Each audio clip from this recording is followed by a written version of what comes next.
Society has changed rapidly in the past few centuries, as is obvious to anyone who has opened a history book. One of the more notable and perhaps detrimental changes to modern society is the lowering value of people, and especially that of man.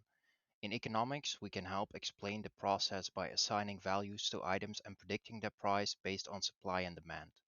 While this is considered taboo with people, doing so we can easily explain the changes in society. Let's go back to, say, 15,000 years ago. The first civilizations were starting to form, but most humans lived in tribes. Tribes relied on hunters and gatherers to feed themselves. Men, being naturally more athletic, had a relatively higher value compared to modern times, as men can gather almost as successfully as women, but they can objectively hunt better.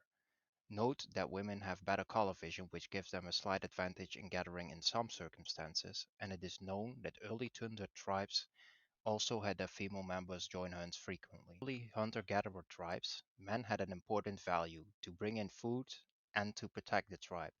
A tribe with a proportionally small amount of men is easily dominated by stronger tribes with proportionately more men. As such, it logically follows that if your tribe had, say, 30% men compared to your neighbor's 50% men, you would be conquered or bullied away, or the women would be stolen, or kidnapped rather.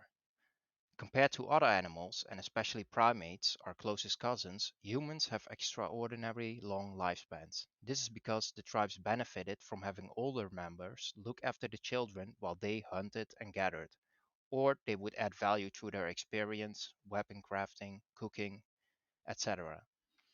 This increased our lifespans, but more so for women, although part of that is simply the reason that women have stronger genetic code. They have two X chromosomes, which means they are less likely to suffer from damage or defects as much as men do to one of their chromosomes.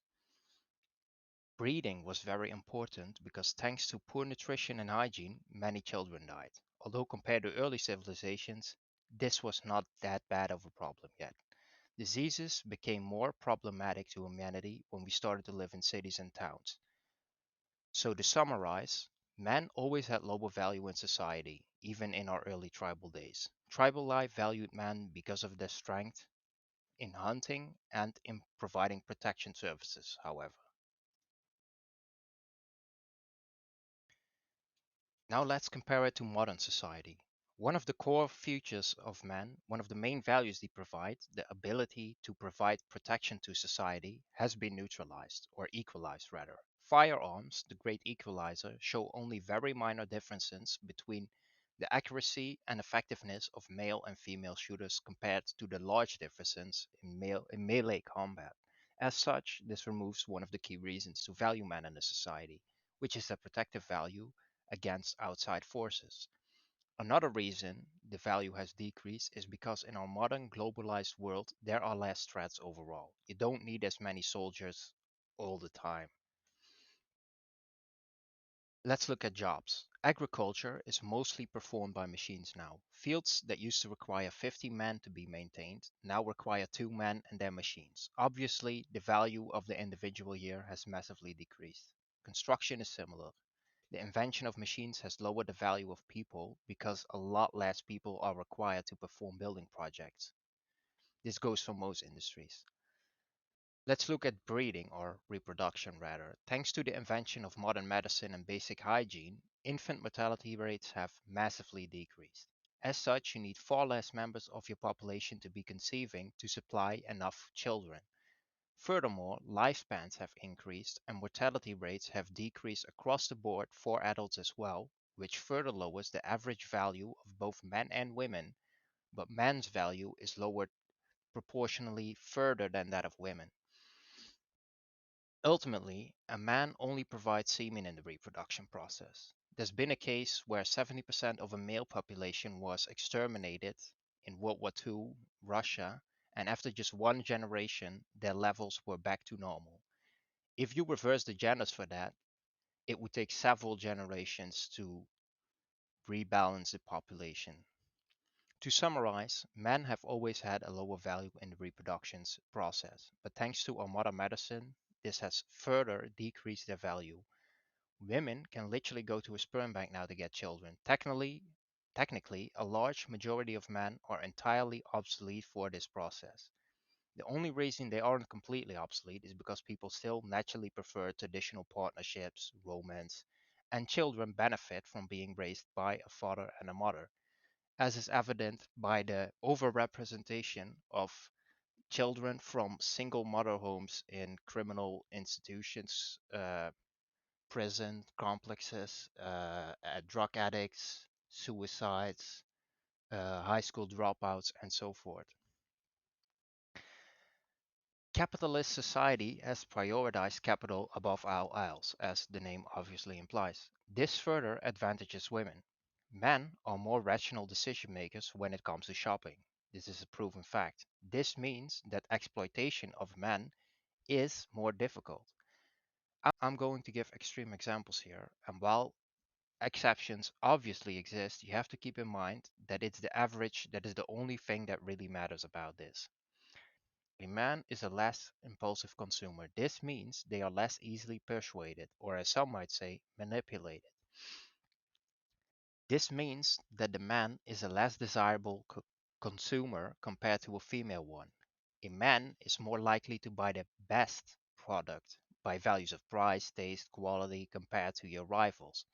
A female consumer is more likely to buy products based on emotional qualifiers, perceived value, status, exclusivity, or just because she felt like it. This means women are generally more easily exploited and thus far better, more preferential consumers. Once again, the value of man has decreased and that of women has actually increased. It is also notable that unhappy people, ones with depression and anxiety, are bigger spenders. In other words, there's a very big advantage towards brands and big companies to keep people anxious and depressed so they buy more products and they can have more of their income, which is rather sad if you think about it. Now let's look at the workforce. Most jobs now do not require physical strength in any meaningful ways, as we already covered earlier, and when they do, in far smaller numbers than in early societies. Most jobs can be performed by both men and women, which sounds great because it provides us with more equality, in theory at least. First off, thanks to modern feminism, they have effectively doubled the modern labor workforce. Higher supply of workers with same demand means the value of workers goes down. To put it simply, the value of both men and women was lowered massively as workers. This advantages no one except the people on top, obviously.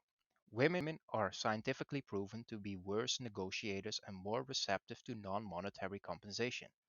To put it simply, women are more accepting of lower wages and they are more accepting of more non monetary benefits like office parties, social contacts, perceived status, the values of the company, etc. That means men are competing not just with more potential workers, but with more workers who are willing to undervalue themselves, thus lowering the overall value of workers, both men and women. I'll go even further and say this. Most modern jobs care very little about the overall skill potential of a worker. A company just needs a few actually talented, smart individuals to make the meaningful changes and decisions and catch the important problems, while the large majority of any workforce just has to run the day to day simplified tasks. They don't need to be extremely competent, they just need to be functional. Overall, this massively lowers the value of not just men, but also talented women. In medieval society, every town needed an intelligent economist, for example. In the modern, at least they benefited more from it compared to now. In the modern era, a global multinational company really just needs one smart economist in the right position to make all the decisions, and all the others can be untalented.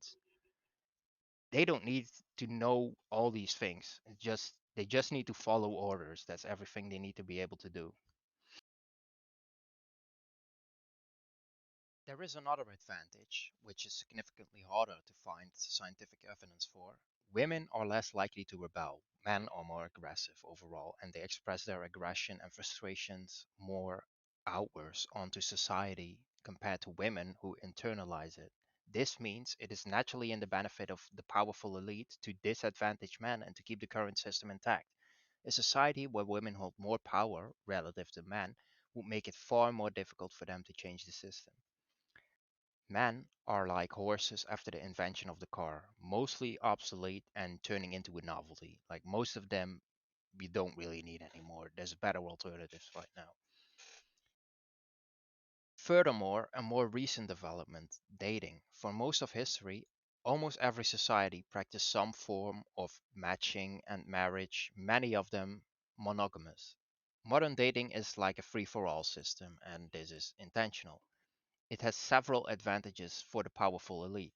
It keeps people occupied, like instead of marrying at 16 to 20 and then being mostly set for life. Of course, divorces and stuff like that did exist, but a large majority of the people would marry once and then they'd have children and they'd be together for life. Many modern people find themselves playing the dating games for extremely long periods of time. Most relationships actually fail after 7 years. You can only stay in love according to brain chemistry for 7 years. After that, a lot of people divorce or separate if they never married. This brings with it several advantages. Dating is a competition, so it drives men to seek higher status jobs and items to impress women. It funds the entire clubbing and bar industry. It motivates people to seek out social circuits, go to parties, get fit, follow classes just to meet people, play sports just to come into contact with other people from the opposite gender mainly. Women and men are also incentivized to keep up with fashion, beauty products, plastic surgery, birth control products, you name it. In total, this is a massive industry. It's very difficult to estimate how large this industry is, but I'm sure you can imagine that it's very large. And again, it keeps people occupied. People who are occupied are too busy to notice that they are getting screwed over in other ways. They're distracted. I theorize that this is only going to get worse. Imagine yourself as a king in a medieval nation. Okay, so you're the sole ruler, you're the leader. Of course, you are influenced by the people around you, but you make the decisions when push comes to shove. You obviously want to be live you obviously want to be wealthy and live in maximum luxury that is possible for you at your time. But you need to think about your subjects. If you can't just enslave all of them. They would rebel. It doesn't work like that. You can't have them work 18 hours a day for 7 days a week. They will be unhappy. They will leave to neighboring kingdoms. It could even happen that other kingdoms see how unhappy your subjects are and they decide to invade your kingdom with the support of your own subjects. So basically, your subjects have some amount of power always over the rulers on top. It is important, it is in the ruler's interest to keep his people somewhat happy. Like, there has to be something in it for them. Otherwise, they're just going to leave or kill themselves or whatever. We see a great example of this after the Black Plague. When 30% of the European population died, there was a massive shortage of labor. There was an oversupply of land and food. In turn, landlords struggled to find tenants, and people moved around for better and cheaper land, better work positions, better deals overall. So rulers had to compete for people, which is a bit like like companies competing for a workforce. If there's a low supply of people, of workers, they are incentivized to create better conditions for the people to attract them. So this benefits the people instead of the rulers. Now let's look back at the modern world. Global homogeneity will continue to expand. A worker is competing globally. You don't want to work in the factories for 25 cents an hour. Kids in Africa will, so why would I hire you? Why would I hire you for 5 an hour when I can get cheaper labor elsewhere? This is a pretty simple concept. Everybody is sort of familiar with this. Everybody has heard of it in the modern world. This will also happen to more advanced jobs with outsourcing to India, which is very common in America, I believe, in the United States. like call centers and stuff like that get outsourced to English speaking countries that are less developed with lower wages. So there is really no benefit to this for the common people. Like maybe you could argue that the prices are slightly lower, but that's realistically that's not going to happen. If a company is producing something of value and they find a way to produce it cheaper, they're not going to lower the value. They're not going to lower the price of their product proportionally as much as their increase in profit is going to be. They want an advantage. Like if they don't get the advantage, there's little incentive for them to change anything. So in the end, the individual is always getting screwed over. As a final argument, thanks to the advance of technology and the internet, mass communication, the value of skills and knowledge have massively decreased. Now more than ever, it's not about what you know, but about who you know. And women are better at socializing, so this naturally advantages them. Another way in which life will become worse for a lot of people is that in medieval times it was estimated that 99% of all people were farmers. So if you go back to that time, you were pretty much always going to be a farmer or doing something related to farming, no matter where you are in the world, except some places where there were still hunter gatherers. So that sounds like a lot. It is a lot. Let's say 0.5% of any given community were artists like painters, poets, sculptors, singers, bards, writers, actors. At the size of a nation, that is still quite a significant proportion. But now we have mass communication. A painting or a song can be infinitely reproduced and replayed for extremely low value. Like it only costs you bandwidth and a little bit of electricity. So maybe like that's below 1 cent in costs. So what I'm saying is the 0.5% of artists have become obsolete. You only need a fraction of that percentage because one bard can produce enough music for basically the entire civilization. In actuality, it's not that simple because people have different tastes and they want more music. But overall, you don't need the vast majority of bards or other artists. Another way to put it is that creative people are becoming more obsolete more rapidly. The same thing is true for intelligence.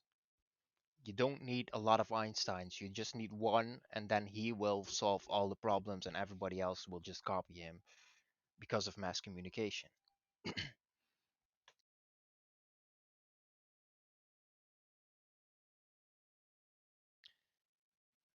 Here's my prediction for the future based on these economic facts. Population sizes will remain large and stable. This is in the benefit for the powerful people because the higher the supply of people, the lower their value. Demand is going to be roughly the same. The more people you have, the higher the supply. If by some miracle the population size is shrunk by like 50% over a generation, like maybe a meteor strikes us and it takes out a lot of people, they would temporarily change the societal system to encourage childbirth massively. Okay, so long term predictions, the size of the elite will shrink. Power will concentrate itself at the top eventually, especially in capitalist systems. The more wealth you have, the more power you have. So it's just going to, and if you have power, you want to expand that power. You're going to remove power from the people below you, and thereby you increase your own power proportionally, if not directly. So this will especially happen when advances in gene editing and increasing the human lifespan will further divide the elite from the poor.